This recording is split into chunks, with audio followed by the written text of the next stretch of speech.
اعوذ باللہ من الشیطان اللعین الرجیم بسم اللہ الرحمن الرحیم الحمد للہ رب العالمین الصلاة والسلام علی اشرف الانبیاء والمرسلین وعلی آلہ طیبین الطاہرین المعصومین الذین اذہب اللہ عنہم الرجس وطہرہم تطہیرا اللہم صل علی محمد وآل محمد وعجل فرج قائم آل محمد۔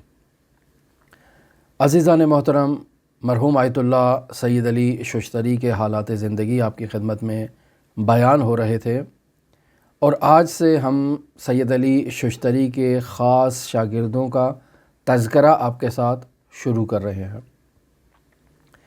سید علی ششتری کے حلقہ درس میں عام اور خاص دونوں طرح کے شاگرد شریک ہوا کرتے تھے۔ خاص شاگرد وہ کہ جو مستقبل میں کسی مقام پر پہنچے، جنہوں نے خود سیر و سلوک میں اپنے شاگرد پیدا کیے، شاگردوں کی پرورش کی، اور ایک کردار ادا کیا لقاء اللہ تک پہنچنے کے لیے، خود کے لیے بھی اور دوسرے افراد کے لیے بھی۔ عام شاگرد ایسے شاگرد ہیں کہ جو سید علی ششتری کے اخلاقی دروس میں شریک ہوا کرتے تھے، تہذیب نفس میں جد و جہد کرتے تھے، ممکن ہے کسی مقام تک بھی پہنچے ہوں، لیکن آگے کسی شاگرد کی رہنمائی کرنے میں انہوں نے کوئی کردار ادا نہیں کیا۔ لہٰذا سید علی ششتری کے شاگردوں کی فہرست میں اگر ہم سب سے نیچے سے شروع کریں تو ملا فتح اللہ وفائی ششتری کا تعارف آپ کی خدمت میں کروایا جائے۔ ملا فتح اللہ وفائی ششتری 13ویں صدی ہجری کے ایک نہایت ہی مشہور عارف، عالم، شاعر ہیں۔ ان کی شہرت فتح اللہ وفائی ششتری کے عنوان سے بھی ہے، ملا فتح اللہ وفائی ششتری کے عنوان سے بھی ہے، وفائی ششتری کے عنوان سے یہ زیادہ مشہور ہیں، اور ان کا تخلص وفائی تھا شعر میں۔ تاریخ پیدائش کو اگر دیکھا جائے تو 1208 ہجری قمری کو یہ ششتر میں پیدا ہوتے ہیں۔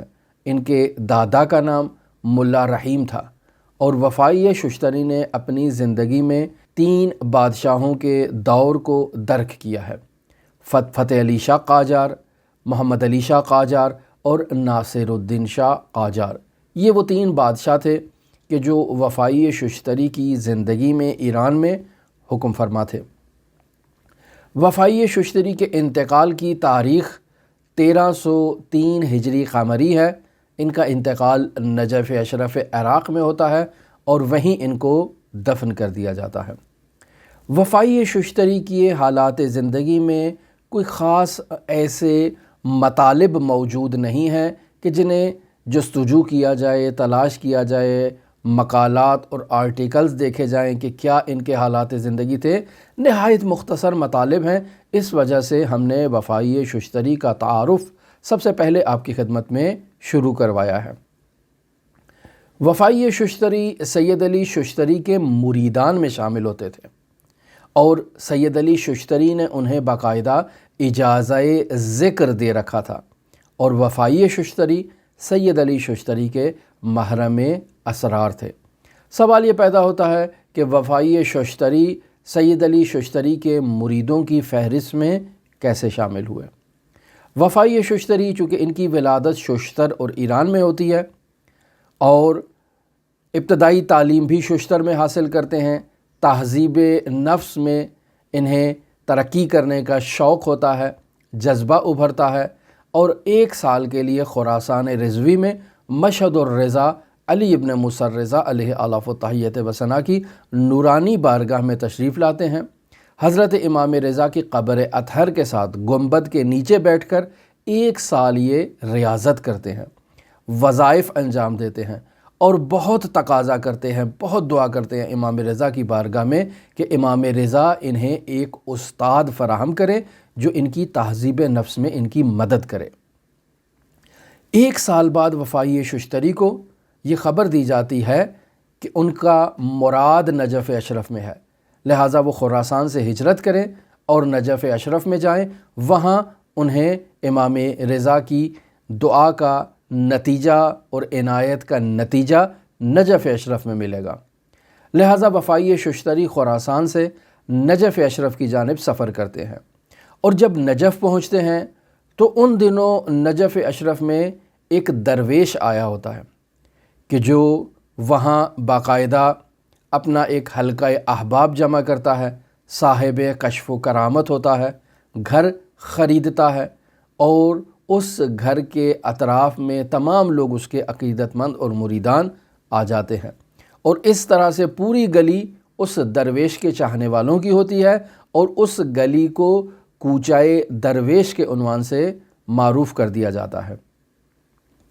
وفائی ششتری جب نجف پہنچتے ہیں اور درویش کی شہرت سنتے ہیں تو گمان کرتے ہیں کہ شاید یہ وہی مراد ہے کہ جس کی طرف سے امام رضا علیہ السلام نے اسے بھیجا ہے۔ لہٰذا اپنے گھر سے وفائی ششتری تیار ہوتے ہیں کہ استاد سے آج ملاقات ہونی ہے۔ درویش کی طرف جانے سے پہلے وفائی ششتری کہتے ہیں کہ ہمارے علاقے کے ایک نہایت ہی جلیل القدر عالم سید علی ششتری بھی یہاں پر مقیم ہیں، اور درویش کے گھر جانے سے پہلے راستے میں سید علی ششتری کا گھر آتا ہے، تو کیا یہ بہتر نہیں کہ میں جانے سے پہلے سید علی ششتری کی زیارت کر لوں، ملاقات کر لوں، اور پھر آگے جا کر درویش سے اظہار عقیدت کروں؟ یہ جاتے ہوئے سید علی ششتری کے گھر پر دق الباب کرتے ہیں، دروازہ بجاتے ہیں، خادم آتا ہے، دروازہ کھلتا ہے، اجازت ملتی ہے، اور اس طرح سے وفائی ششتری سید علی ششتری کے گھر میں داخل ہوتے ہیں۔ جیسے ہی گھر میں داخل ہوتے ہیں تو چونکہ آیت اللہ سید علی ششتری گھر کے اندر کمرے میں موجود ہوتے ہیں، وہیں سے بلند آواز سے کہتے ہیں کہ وفائی ششتری، تمہیں امام رضا نے میرے پاس بھیجا ہے، درویش کے پاس نہیں بھیجا، لہٰذا جلدی کرو اور اندر آ جاؤ، تمہاری مراد میں ہوں۔ اب آیت اللہ ششتری کو کہاں سے معلوم ہوا کہ دروازے پر جس نے دستک دی وہ وفائی ششتری ہیں؟ آیت اللہ ششتری کو کیسے معلوم ہوا کہ یہ یہاں استاد کی تلاش میں آئے ہیں اور انہیں میری طرف رہنمائی کی گئی ہے؟ یہ وہ اسرار ہیں کہ جن کے اوپر سے کسی نے پردہ نہیں اٹھایا۔ یقینی بات ہے وہ ہستی جس نے وفائی ششتری کو خراسان رضوی سے نجف اشرف عراق بھیجا ہے، اسی ہستی نے آیت اللہ علی ششتری کو بھی رہنمائی کر دی ہوگی۔ یہاں اس واقعے میں سب سے اہم مطلب جس کی طرف توجہ ضروری ہے وہ یہ ہے کہ وفائی ششتری نے استاد کی تلاش اور استاد تک پہنچنے کے لیے 1 سال امام رضا کے حرم میں گنبد کے نیچے ریاضت کی اور وظیفہ کیا، اور امام رضا سے تقاضا کیا کہ آپ مجھے ایسا مربی اور استاد دیں جو تہذیب نفس میں میری رہنمائی کرے۔ 1 سال کوئی معمولی بات نہیں ہے۔ ہم لوگ کتنی کوشش کرتے ہیں یا تلاش کرتے ہیں کہ ہمیں ایک ایسا استاد مل جائے کہ جو ہماری رہنمائی کرے، جو ہمارا ہاتھ تھام کر ہمیں حضرات اہل بیت علیہ السلام کے نورانی معارف سے روشناس کروائے، ہمیں حضرات اہل بیت علیہ السلام کے در پر لے جائے، اہل بیت علیہ السلام کا ہمیں محرم راز قرار دے۔ ہم نے کتنی کوشش کیا، کتنی جد و جہد کی ہے، کتنی تلاش کی ہے۔ ہم اپنی گفتگو کے آخر میں وفائی ششتری سے ان مطالب کو جب ذکر کریں گے تو وہاں اس بات کو تفصیلی طور پر آپ کی خدمت میں بیان کرنے کی کوشش کریں گے۔ وفائی ششتری چونکہ آیت اللہ سید علی ششتری کے عقیدت مندوں کی فہرست میں اب شامل ہو چکے ہیں، لہٰذا آیت اللہ علی ششتری سے ان کا رابطہ بہت مضبوط ہے۔ آیت اللہ ششتری حضرت امیر المؤمنین علی بن ابی طالب علیہ الاف التحیۃ والثناء کی زیارت کے لیے حرم مطہر تشریف لے جاتے ہیں۔ وفائی ششتری بھی وہاں موجود ہوتے ہیں، آیت اللہ علی ششتری کو دیکھ کر اظہار عقیدت کرتے ہیں، آیت اللہ ششتری زیارت کرتے ہیں، اور زیارت کرنے کے بعد حرم مطہر سے باہر تشریف لے آتے ہیں۔ شدید گرمی کا دور ہے اور شدید گرمی پڑ رہی ہے۔ وفائی ششتری یہ تصور کرتے ہیں اور گمان کرتے ہیں کہ شاید آیت اللہ ششتری اپنے گھر جانا چاہتے ہیں، لہٰذا ان کے پیچھے ان کے ساتھ چل پڑتے ہیں۔ لیکن آیت اللہ ششتری گھر کی طرف نہیں جا رہے، بازار کی طرف آتے ہیں۔ وفائی سمجھتے ہیں کہ شاید وادی السلام جانا چاہتے ہیں، لہٰذا ان کے پیچھے وادی السلام تشریف لے آتے ہیں۔ آیت اللہ ششتری وادی السلام کو کراس کرتے ہیں، تو وفائی ششتری نہایت تعجب سے سوال کرتے ہیں کہ قبلہ و محترم، شدید گرمی پڑ رہی ہے اور آپ حرم مطہر سے باہر نکل کر بیابانوں سے گزرتے ہوئے، قبرستانوں سے گزرتے ہوئے کہاں جا رہے ہیں؟ اس وقت تو آپ کو کہیں چھاؤں میں، کہیں ایسی جگہ پر ہونا چاہیے کہ جہاں سائبان ہو، جہاں گرمی کی حرارت نہ ہو، آپ کہاں جا رہے ہیں؟ تو آیت اللہ ششتری کہتے ہیں کہ میں مسجد کوفہ جا رہا ہوں، وہاں مجھے کام ہے۔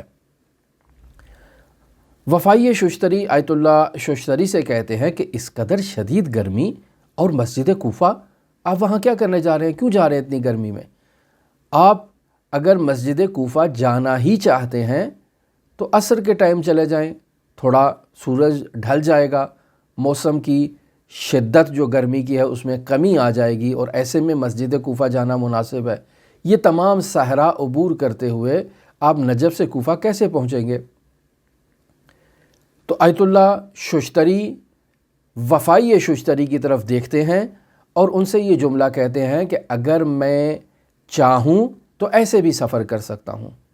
یہ جملہ تمام ہونا تھا کہ وفائی ششتری کہتے ہیں کہ میں نے اپنی آنکھوں سے دیکھا کہ نجف سے کوفہ تک تمام سرسبز و شاداب درختوں سے بھرا ہوا گھنا جنگل ہے، اور وہ سارا علاقہ ایک نہایت ہی سرسبز و شاداب جنگل میں تبدیل ہو چکا ہے۔ نہایت ہی خوشگوار موسم ہے اور نہایت ہی ملائم ٹھنڈی ہوائیں وہاں پر چل رہی ہیں، اور اصلاً گرمی کی تپش کا احساس تک نہیں ہے وہاں پر۔ اور ایسے میں اور آیت اللہ ششتری کوفہ کی طرف جا رہے ہیں۔ میں یہ منظر دیکھ کر نہایت تعجب کرتا ہوں، اور آیت اللہ ششتری کہتے ہیں کہ اگر میں چاہوں تو ایسے بھی سفر کر سکتا ہوں، اور ایسے سفر کرنے میں میرے لیے کوئی رکاوٹ نہیں ہے۔ یہ کہتے ہیں اور دوبارہ اسی گرمی کی جو تپش ہے اس ماحول میں واپس لوٹ آتے ہیں۔ وفائی ششتری آیت اللہ ششتری سے اجازت طلب کر کے رخصت ہوتے ہیں اور اپنے گھر چلے جاتے ہیں، اور آیت اللہ ششتری اسی صحراؤں سے گزرتے ہوئے نجف سے کوفہ کی طرف اپنے سفر کا آغاز کرتے ہیں، اور یہ واقعہ وفائی ششتری نے نقل کیا۔ وفائی ششتری سے متعلق یوں تو زندگی میں ایسے بہت سے واقعات نقل ہونے چاہیے تھے جو نقل نہیں ہوئے، لیکن رہنما اصول ایک مختصر انداز میں وفائی ششتری سے نقل ہوئے ہیں۔ آیت اللہ شیخ جعفر ششتری وفائی ششتری سے تقاضا کرتے ہیں کہ اس وقت معاشرے کی ایسی صورتحال ہے کہ غیر حقیقی مرشد جو ہیں وہ لوگوں کو گمراہ کر رہے ہیں، یعنی ایسے افراد جنہوں نے خود کی تہذیب نفس نہیں کی، جنہوں نے خود سیر و سلوک کی منازل کو طے نہیں کیا، جو خود اخلاقی اور عرفانی میدان میں کمزور ہیں، وہ لوگوں کے لیے فتح باب کر رہے ہیں، دروازہ کھول رہے ہیں، اور خود مرشد بن کے لوگوں کو گمراہ کر رہے ہیں۔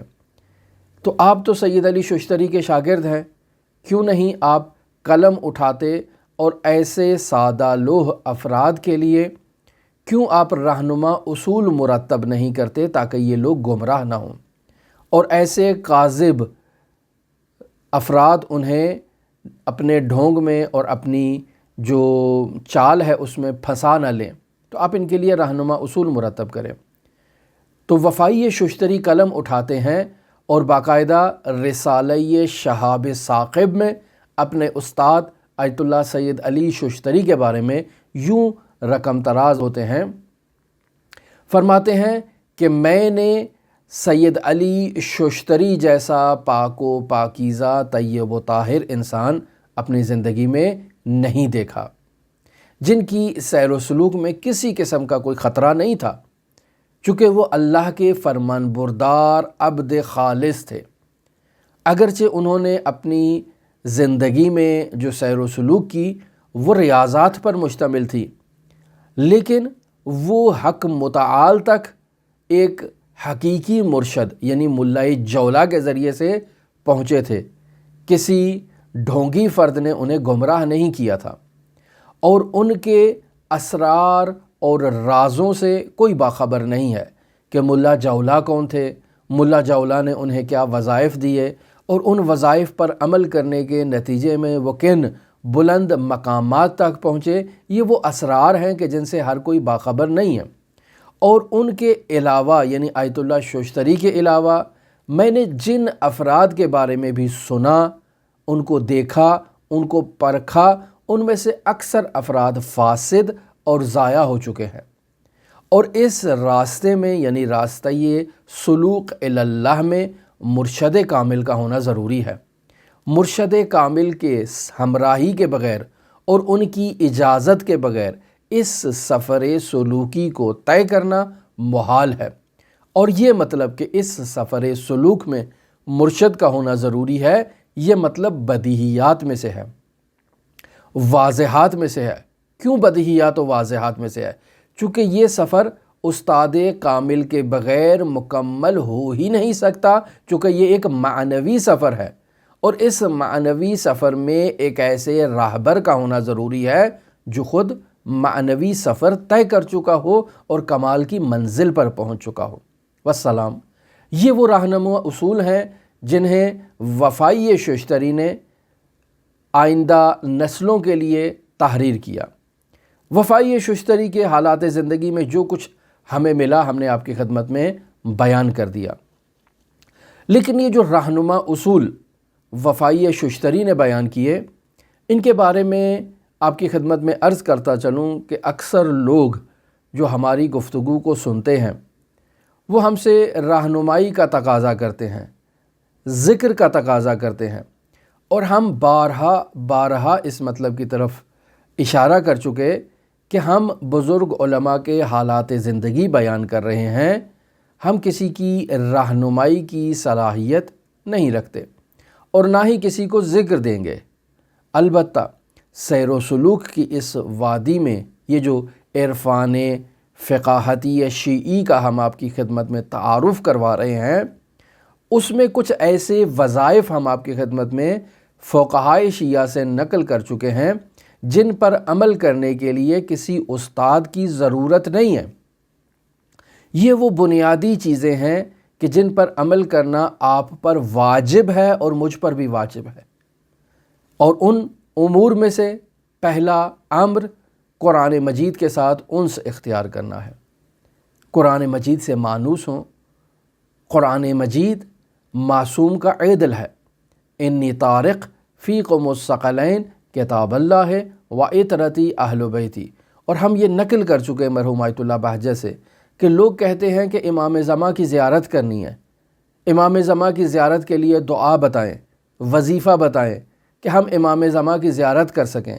تو آیت اللہ بہجت فرماتے ہیں کہ جاؤ اپنے گھر میں قرآن مجید کی زیارت کر لو۔ قرآن مجید کی زیارت امام زمان کی زیارت ہے، چونکہ ثقلین میں ایک ثقل قرآن ہے اور دوسری ثقل امام زمان ہے۔ امام زمان کی زیارت قرآن کی زیارت ہے اور قرآن کی زیارت امام زمان کی زیارت ہے۔ لہٰذا اگر امام زمان سے مانوس ہونا چاہتے ہو تو قرآن سے مانوس ہو، چونکہ امام زمان قرآن سے جدا نہیں ہے۔ جس قدر آپ کا قرآن سے رابطہ مضبوط ہوگا، امام زمان سے رابطہ آپ کا خود بخود مضبوط ہوتا جائے گا۔ پس قرآن مجید کی تلاوت کے لیے کسی مرشد کی اجازت کی ضرورت نہیں ہے۔ یہ وہ کتاب ہے جو اللہ نے اپنے حبیب کے ذریعے سے ہماری رہنمائی کے لیے، ہماری ارشاد کے لیے، ہماری ہدایت کے لیے ہم تک بھیجی ہے۔ لہٰذا قرآن مجید سے انس اختیار کریں اور قرآن مجید کی تلاوت کے ذریعے سے امام زمان کی زیارت کا اور امام زمان سے ملاقات کا راستہ تلاش کریں۔ ایک مطلب۔ دوسرا مطلب جسے ہم بارہا نقل کر چکے فقہائے شیعہ سے، چاہے وہ آیت اللہ ملا حسین قلی حمدانی ہو، چاہے آیت اللہ شیخ محمد تقی بہجت ہو، اس وسط میں جتنے فقہا کا بھی ہم نے آپ کی خدمت میں اب تک تعارف کروایا ہے، اور وہ عرفان شیعی فقاہتی کے پیروکار ہیں اور عرفان شیعی فقاہتی کا پرچار کر رہے ہیں اور باقاعدہ لوگوں کی ہدایت کر رہے ہیں، رہنمائی کر رہے ہیں سلوک اللہ میں، وہ تمام کے تمام اس بات پر اتفاق رکھتے ہیں کہ ایھا السالق، واجبات پر عمل کرو اور محرمات کو ترک کرو۔ یہ وہ وظیفہ ہے کہ جس وظیفے کی ادائیگی کے لیے کسی مرشد کامل کی اجازت کی ضرورت نہیں ہے، کسی مربی کی ضرورت نہیں ہے۔ یہ وہ واجبات الہی ہیں جو خداوند متعال نے ہم پر واجب قرار دیے ہیں اور ہمارے اوپر فرض ہے کہ ہم ان کے اوپر عمل کریں۔ وہ محرمات الہی جن سے خداوند متعال نے ہمیں روکا ہے اور ہمیں اجازت نہیں دی ہے کہ ہم ان حرام وادیوں میں داخل ہوں۔ لہٰذا پہلا مسئلہ ہمیں عالم شریعت ہونا چاہیے، اور دوسرا مسئلہ ہمیں عامل شریعت ہونا چاہیے، اور تیسرا مسئلہ ہمیں محافظ شریعت ہونا چاہیے۔ یہ وہ وظیفہ ہے کہ جس وظیفے کے لیے آپ کو استاد کی ضرورت نہیں ہے۔ میں اگر آپ کو نہ بھی کہوں تو یہ آپ کا وظیفہ ہے کہ آپ واجبات پر عمل کریں اور محرمات کو ترک کریں۔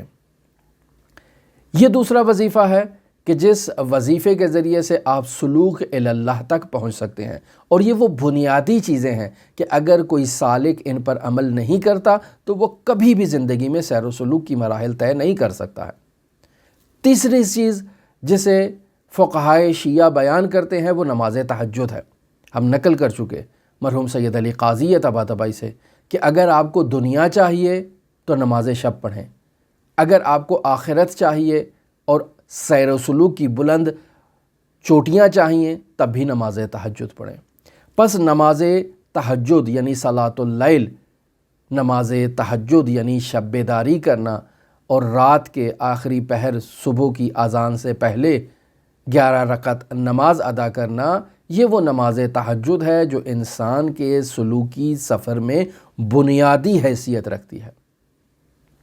چوتھی چیز جسے ہم فقہائے شیعہ سے آپ کی خدمت میں بارہا نقل کر چکے وہ یہ ہے کہ انسان کو یہ چاہیے کہ خود سرانہ طور پر ذکر اور وظائف میں خود کو مت مبتلا کرے۔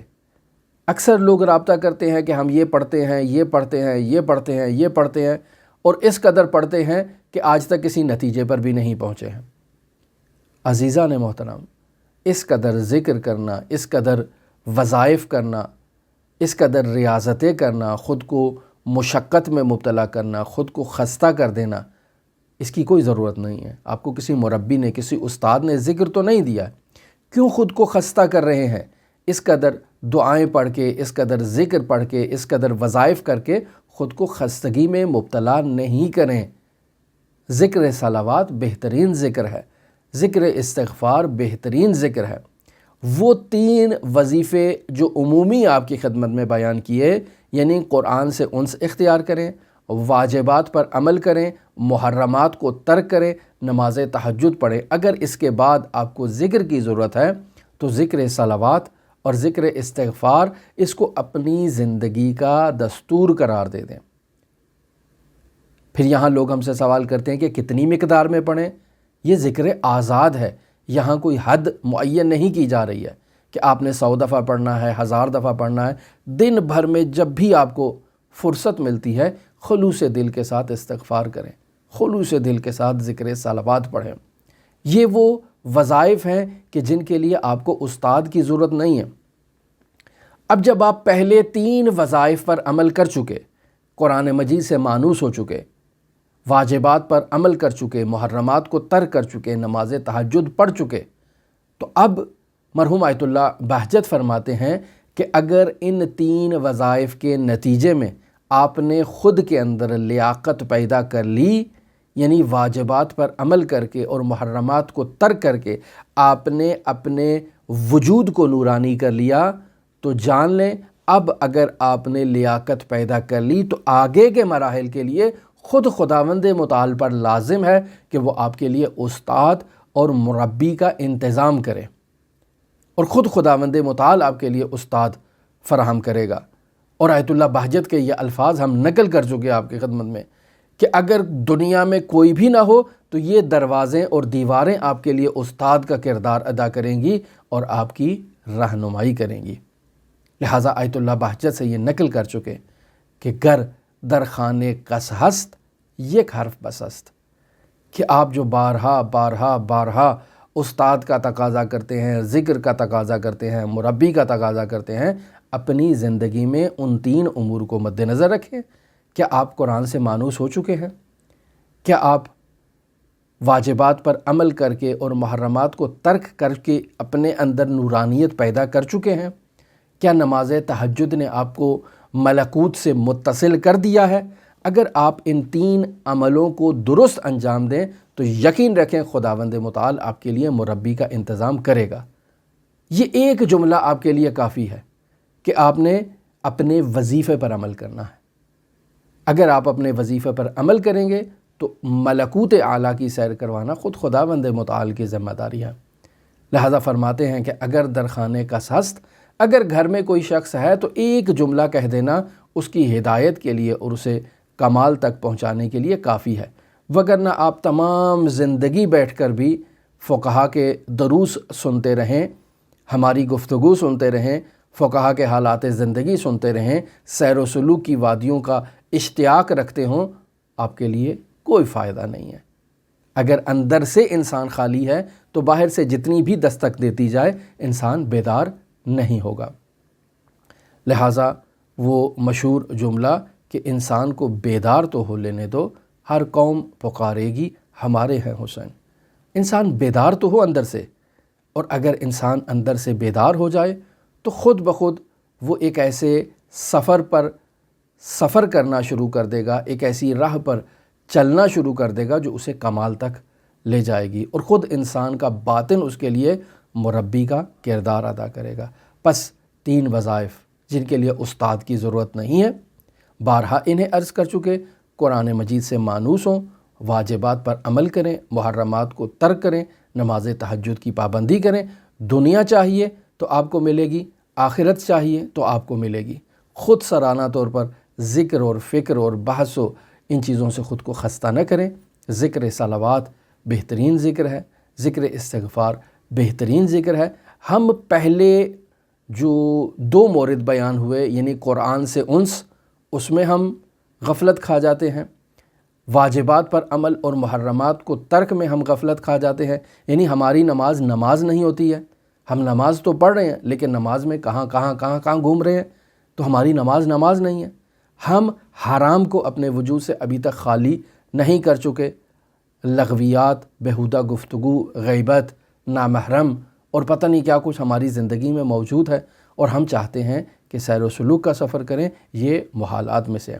پس مرحوم آیت اللہ ششتری کے گراں قدر شاگرد وفائی ششتری کے حالات زندگی میں یہ بات ہمیں معلوم ہوئی کہ انہوں نے 1 سال امام رضا کے حرم میں بیٹھ کر دعا کی، اور انہیں امام رضا نے آیت اللہ علی ششتری کی طرف رہنمائی کی، اور علی ششتری کی رہنمائی سے انہوں نے اپنی زندگی میں فیض حاصل کیا۔